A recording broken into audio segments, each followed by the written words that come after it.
2026년 7월 29일 수요 예배를 하나님께 올려드리겠습니다. 사도신경으로 우리의 신앙을 고백하겠습니다. 나는 전능하신 아버지 하나님 천지의 창조주를 믿습니다. 나는 그의 유일하신 아들 우리 주 예수 그리스도를 믿습니다. 그는 성령으로 잉태되어 동정녀 마리아에게서 나시고 본디오 빌라도에게 고난을 받아 십자가에 못 박혀 죽으시고 장사된 지 사흘 만에 죽은 자 가운데서 다시 살아나셨으며 하늘에 오르시어 전능하신 아버지 하나님 우편에 앉아 계시다가 거기로부터 살아있는 자와 죽은 자를 심판하러 오십니다. 나는 성령을 믿으며 거룩한 공교회와 성도의 교제와 죄를 용서받는 것과 몸의 부활과 영생을 믿습니다. 아멘. 찬송가 384장입니다. 384장 찬송한 후에 차인승 원사님 우리를 대표해서 기도하시겠습니다.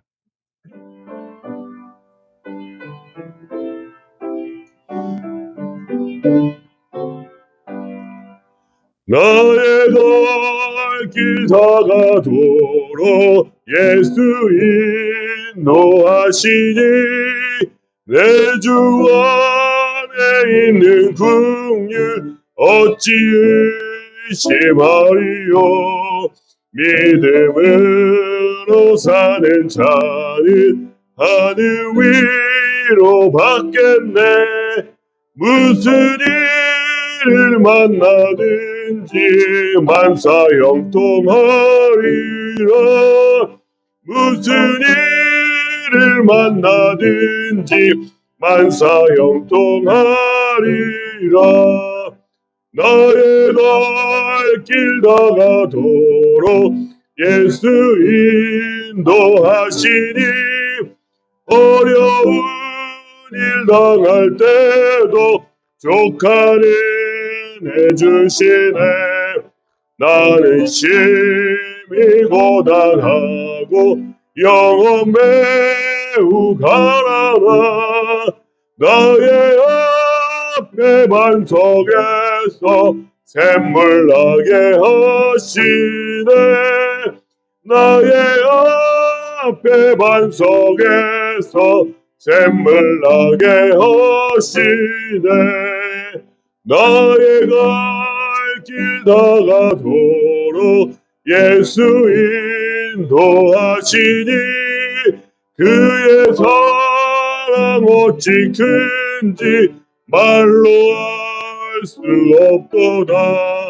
성령 감화 받은 영혼 하늘 날아갈 때에 영영 부를 나의 찬송 예수 인도하셨네. 영영 부를 나의 찬송 예수 인도하셨네. 아멘.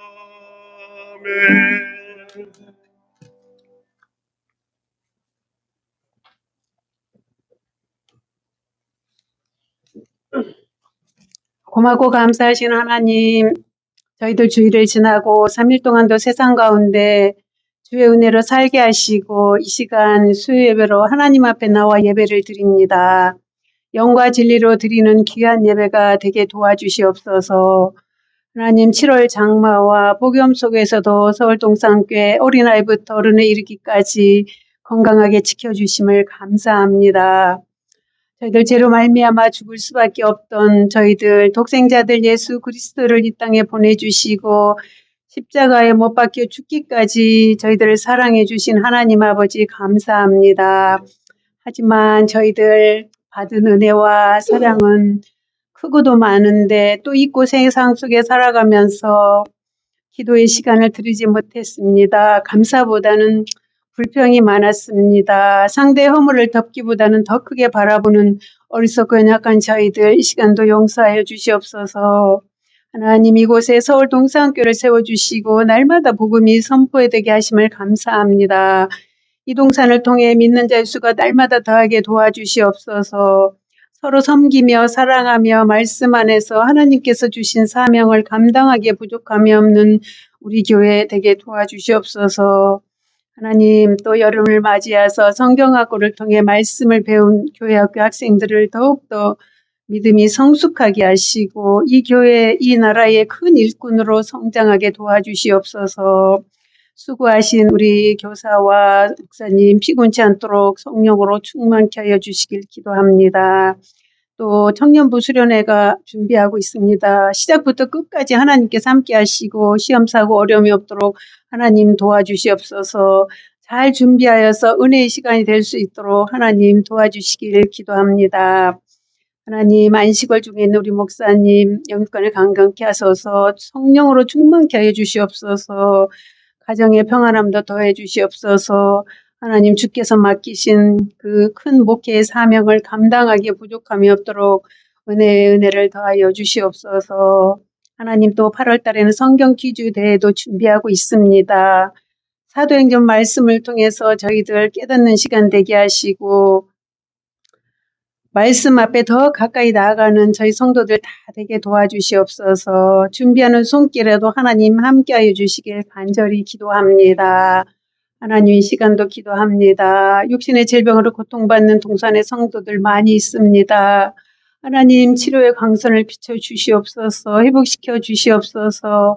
건강해서 우리 함께 예배드릴 수 있도록 하나님 도와주시길 간절히 기도합니다.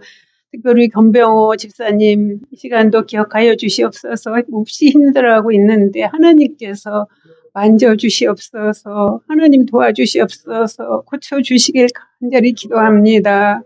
이 시간도 기도한다. 전쟁으로 고통받는 우리의 이웃들을 하나님께서 기억하여 주시옵소서. 속히 전쟁이 멈춰지게 하시고 또 지진으로 홍수로 고통받는 우리의 이웃들도 있습니다. 하나님 긍휼을 베풀어 주시옵소서.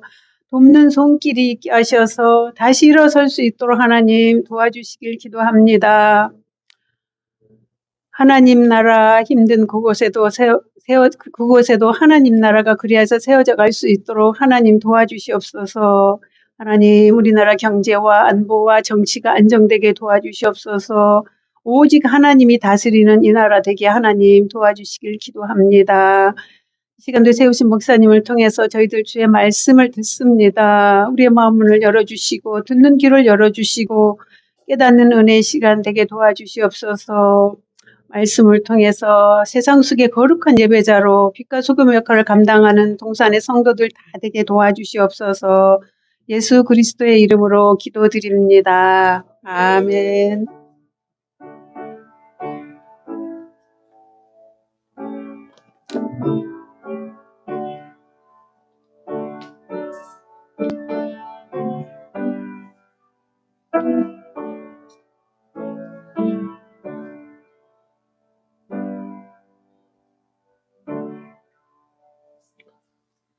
오늘 저녁에 우리에게 주시는 하나님의 말씀은 히브리서입니다. 히브리서 12장 18절에서 24절 말씀입니다.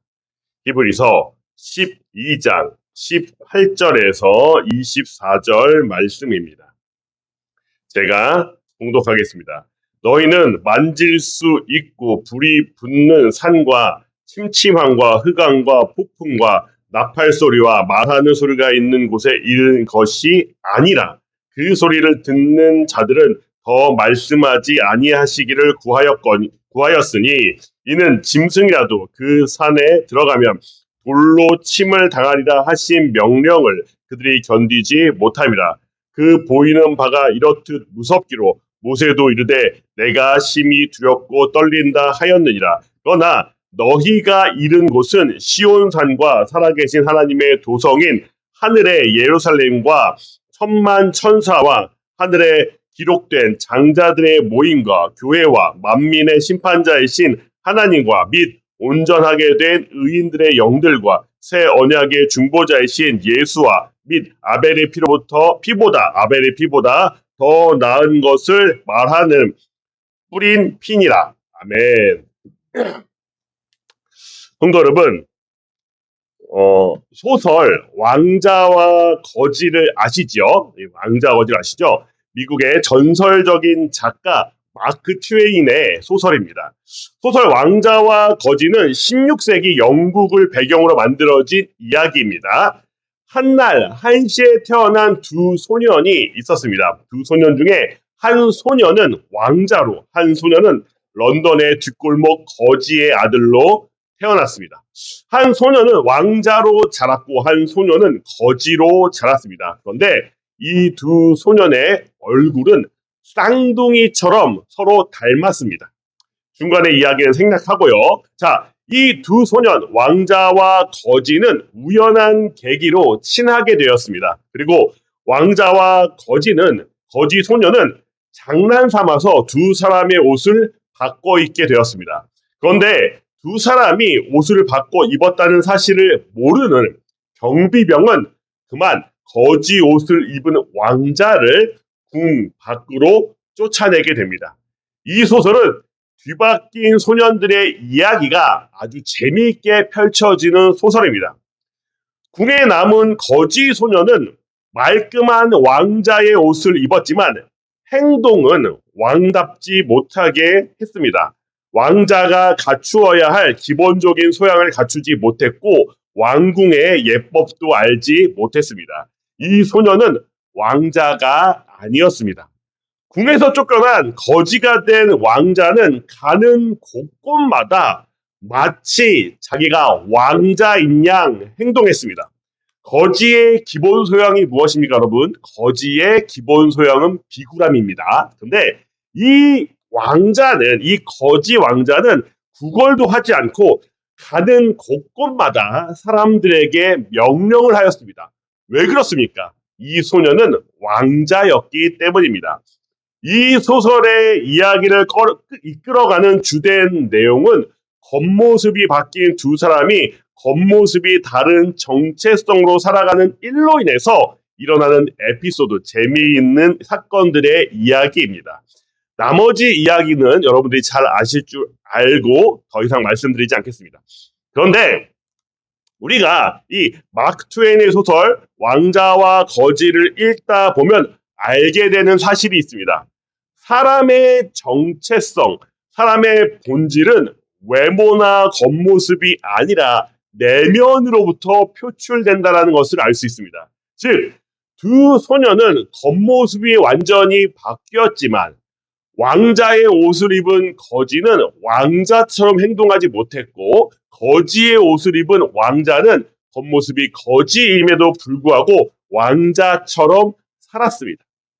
성도 여러분, 그만큼 정체성은 내면으로부터 우러난다는 것이 이 소설이 주되게 보여주는 내용입니다.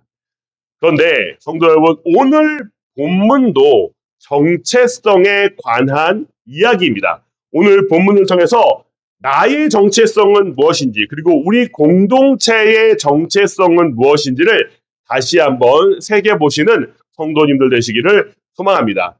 우리 함께 오늘 본문 18절에서 19절을 읽는데 19절의 중반절 아니라라는 것까지만 함께 읽도록 하겠습니다. 너희는 만질 수 있고 불이 붙는 산과 침침함과 흑암과 폭풍과 나팔 소리와 말하는 소리가 있는 곳에 이른 것이 아니라. 히브리서의 대상자들, 성도들에게 그들이 지금 어디 있는지에 관하여 이야기를 합니다. 히브리서가 말한 이곳, 만질 수 있고 불이 붙는 산, 침침함과 흑암과 폭풍과 나팔 소리가 있는 곳은 여러분 딱 어디가 떠오르십니까? 출애굽기 19장에 묘사된 시내산 하나님의 강림에 관한 사건을 이야기하고 있습니다. 출애굽기 19장 16절 말씀입니다. 셋째 날 아침에 우레와 번개와 빽빽한 구름이 산 위에 있고 나팔 소리가 매우 크게 들리니 진중에 있는 모든 백성이 다 떨더라. 출애굽한 이스라엘 백성들은 이제 그들의 하나님 여호와 하나님과 언약을 맺으려 합니다. 하나님께서 강림하신 시내산에 긴장감이 고조되고 있습니다. 번개가 번쩍번쩍하고 시야를 완전히 차단한 빽빽한 구름이 산 위에 있습니다. 하늘로부터 강림하신 여호와 하나님이 그 크신 위엄을 강하게 나타내고 있는 모습입니다. 강한 불이 하늘에서 내려와서 온 산을 태울 듯한 기세를 보입니다. 천군 천사가 부르는 나팔 소리가 크고 강력하여서 진중에 있는 이스라엘 백성들이 모두 공포에 사로잡혀 있습니다. 오늘 본문 19절 하반절부터 20절까지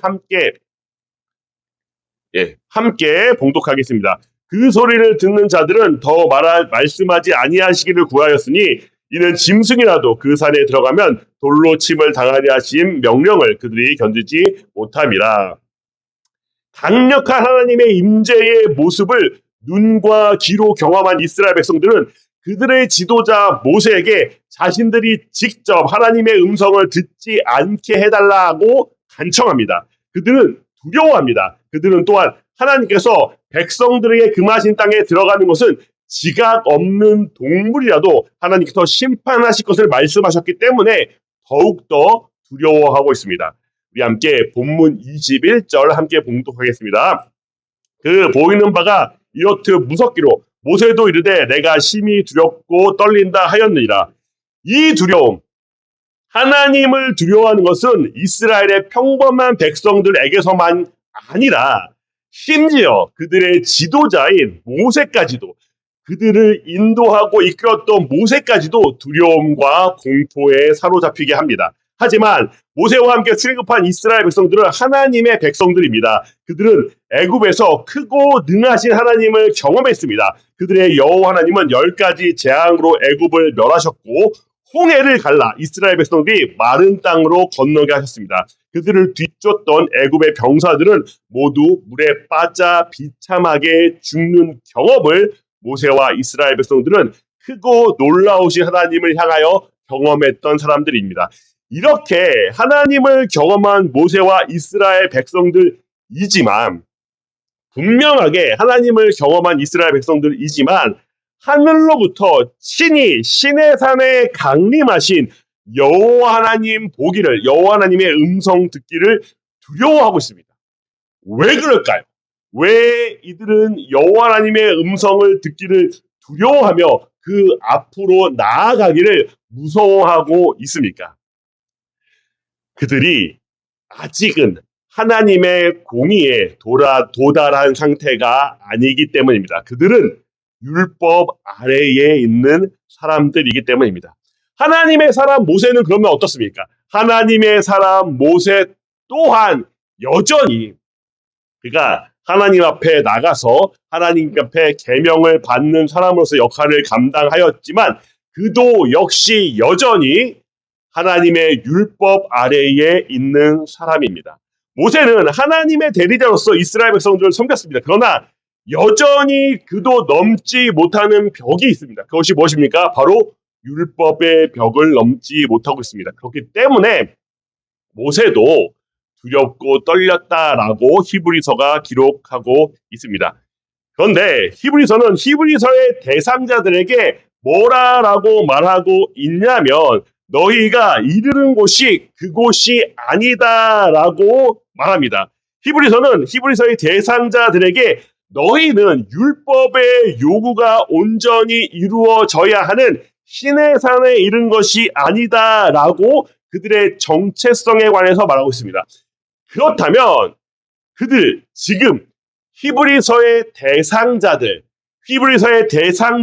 지금 어디에 이르렀습니까? 우리 함께 오늘 본문 22절에서 24절 말씀 함께 봉독하겠습니다. 그러나 너희가 이른 곳은 시온산과 살아계신 하나님의 도성인 하늘의 예루살렘과 천만 천사와 하늘에 기록된 장자의 모임과 교회와 만민의 심판자이신 하나님과 및 온전하게 된 의인의 영들과 새 언약의 중보자이신 예수와 및 아벨의 피보다 더 나은 것을 말하는 뿌린 신이라. 22절에서 24절에서 히브리서는 너희가 이른 곳이 시온산이다라고 분명하게 말하고 있습니다. 너희의 정체성은 신의 산이 아니라 너희의 정체성은 시온산이다라고 분명하게 말하고 있습니다. 히브리서가 말한 시온산은 그 분위기가 신의 산과는 완전히 다름을 우리가 22절에서 24절을 봉독하면서 충분히 알게 되었습니다. 신의 산의 어두움과 두려운 분위기와는 완전히 다르게 너희가 도달해 있는 곳인 이 신의 산은 어떤 곳입니까? 바로 하나님의 은혜가 충만한 축제와 같은 분위기가 느껴지는 곳입니다. 22절은 그러나 라는 접속사로 시작을 하는데 이는 18절에서 21절 그들의 출애굽 조상들이 이른 신의 산과 지금 히브리서의 대상자 이른 너희들이 이른 곳 시온산을 아주 대비적으로 보여주기 위해서 이 접속사를 사용하고 있는 것입니다. 자, 여러분, 우리가 18절에서 21절에 신의 산의 묘사를 위해서 사용된 단어들을 보면 어떻습니까? 만질 수 있고 불이 붙는 산, 침함과 흑암과 폭풍과 나팔 소리와 말하는 소리가 있는 곳이라고 표현이 되어 있고요. 시온산은 어떻습니까? 살아계신 하나님의 조성, 축제의 모임 중인 천만천사, 그리고 하늘에 기록된 장자들의 교회의 모임, 심판자이신 하나님, 온전하게 된 의인들, 바로 이 굉장히 더욱더 긍정적이고 좋아 보이는 모습이 신의 산을 묘사하고 있습니다. 신의 산은 출애굽한 백성들과 하나님께서 옛 언약을 맺기 위해서 만난 상징적인 장소입니다. 구약을 대표하는 장소가 분명합니다. 그러나 하나님께서 이 시대상에서 십계명을 이스라엘 백성에게 주셨다는 것을 우리가 분명히 알고 있지 않습니까? 그 십계명은 무엇을 대표합니까? 바로 율법, 하나님의 계명을 대표하는 것이 바로 이 십계명입니다. 그렇다면 이 십계명이 주어진 이스라엘 백성들은 어떻게 해야 됩니까? 이 십계명을 온전히 이루기 위해서 그들은 힘써 그의 계명을 온전히 지켜야 하는 백성들의 모습입니다.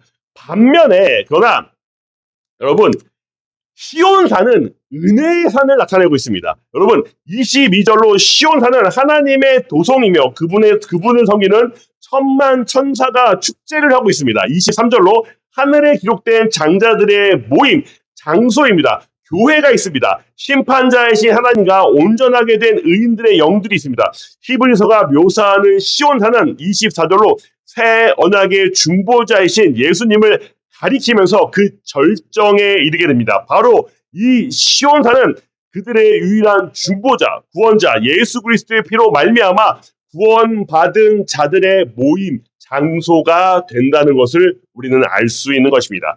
바로 이곳이 히브리서의 대상자들, 성도들이 이른 장소다라고 히브리서는 말하고 있습니다. 그들이 신의 산이 아니라 엄격한 하나님의 말씀을 지켜야 하는 신의 산이 아니라 예수 그리스도의 피로 구원받은 자들이 모이는 시온산에 있다라는 것을 분명하게 말하고 있습니다. 이제 히브리서의 대사장들은 대제사장으로서 그들에게 행하신 예수 그리스도의 십자가 제사를 분명하게 기억해야 됩니다.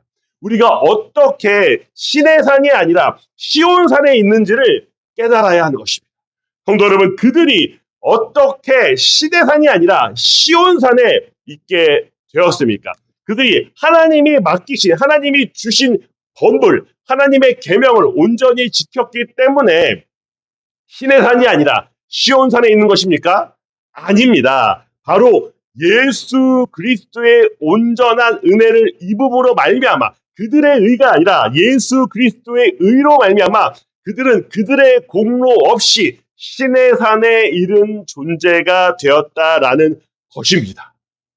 성도 여러분, 신의 산, 율법은 유대교를 대표한다라고 말할 수 있다면 시온산, 예수 그리스도의 은혜는 바로 교회, 지금의 신약 교회를 대표한다라고 볼 수 있는 것입니다. 지금 히브리서의 대상자들이 왜 고난을 겪고 있습니까? 그들이 예수 그리스도를 믿는 믿음 때문에 고난을 겪고 있지 않습니까?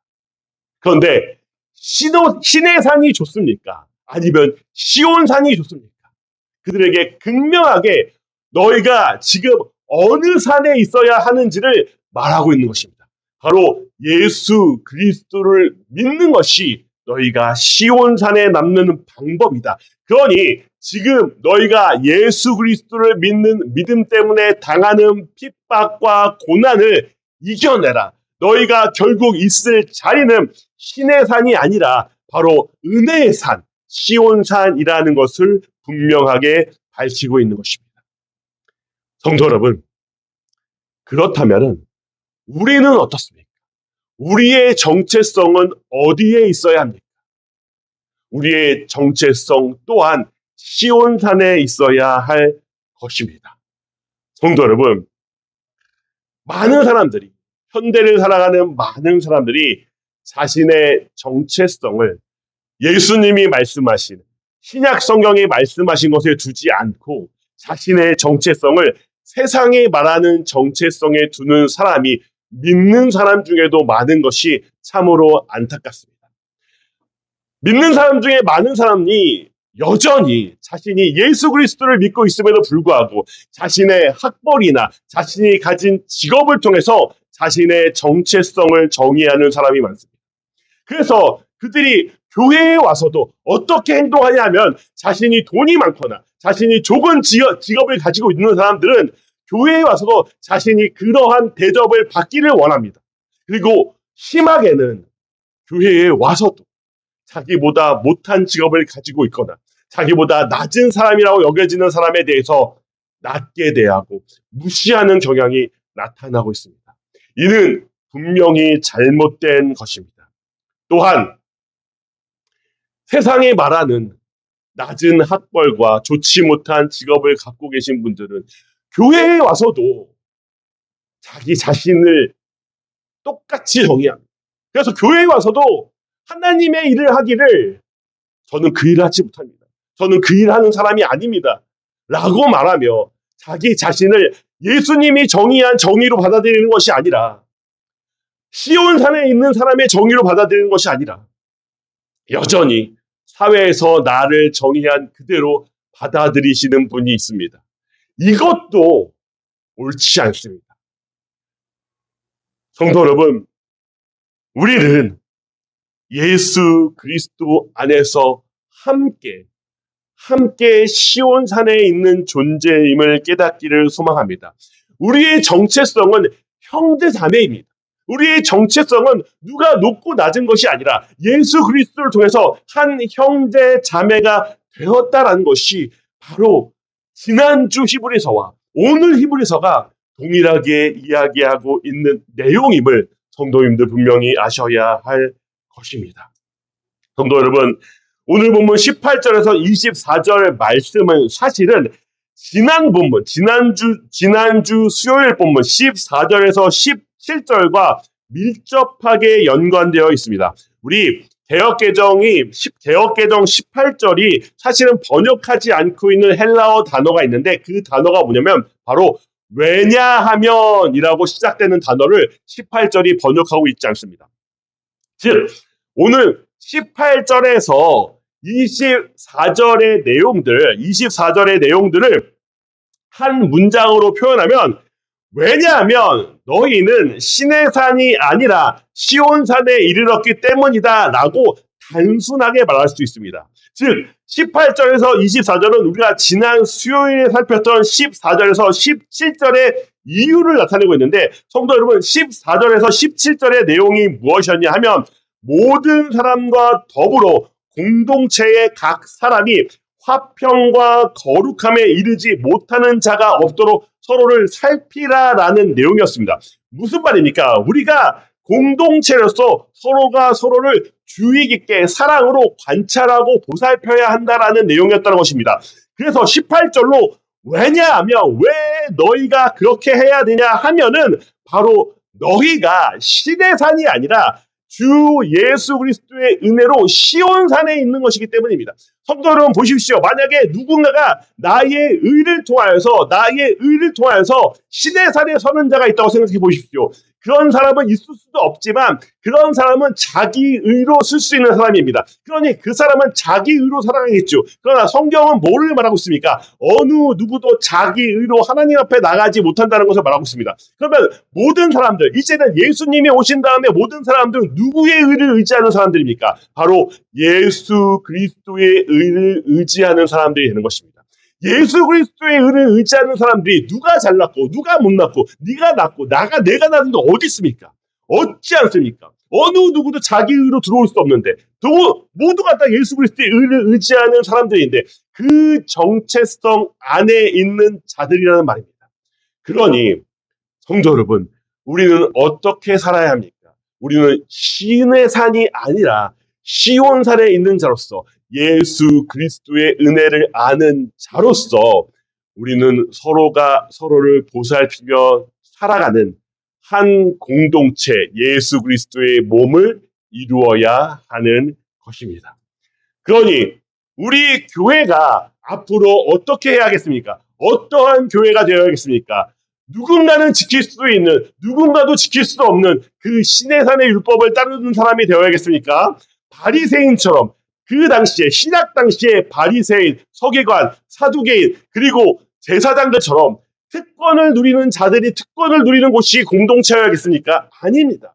우리는 오직 예수 그리스도의 은혜로 하나가 되는 하나님께서 만드신 예수님께서 만드신 바로 그 신약의 교회가 되어야 할 것입니다. 그러니 우리는 오직 예수 그리스도의 은혜로 한 몸을 이루는 공동체가 되기를 소망합니다.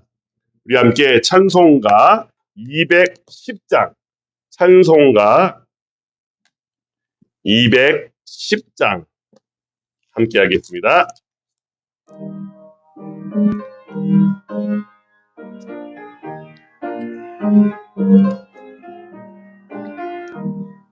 시온성과 같은 교회 그의 영광 한없다 허락하신 말씀대로 주가 친히 세웠다 반석 위에 세운 교회 흔들 자가 누구랴 모든 원수에 왔사도 아무 근심 없도다 생명샘이 솟아나와 모든 성도 마시니 언제든지 흘러넘쳐 부족함이 없도다 이런 물이 흘러가니 목마를 자 누구랴 주의 은혜 풍족하여 넘치고도 넘친다 주의 은혜 내가 받아 시온 백성 되는 때 세상 사람 비방해도 주를 찬송하리라 세상 헛된 모든 영광 아침 안개 같으나 그의 받은 복을 영원 무궁하도다 아멘. 축도하겠습니다. 이제는 우리 구주 예수 그리스도의 은혜와 아버지 하나님의 사랑과 성령의 교통하심이 시온산의 정체성으로 오직 예수 그리스도의 은혜로 살아가기로 결심한 우리 서울동산교회 모든 성도들 머리 위에 이제부터 영원토록 함께 있을지어다. 아멘.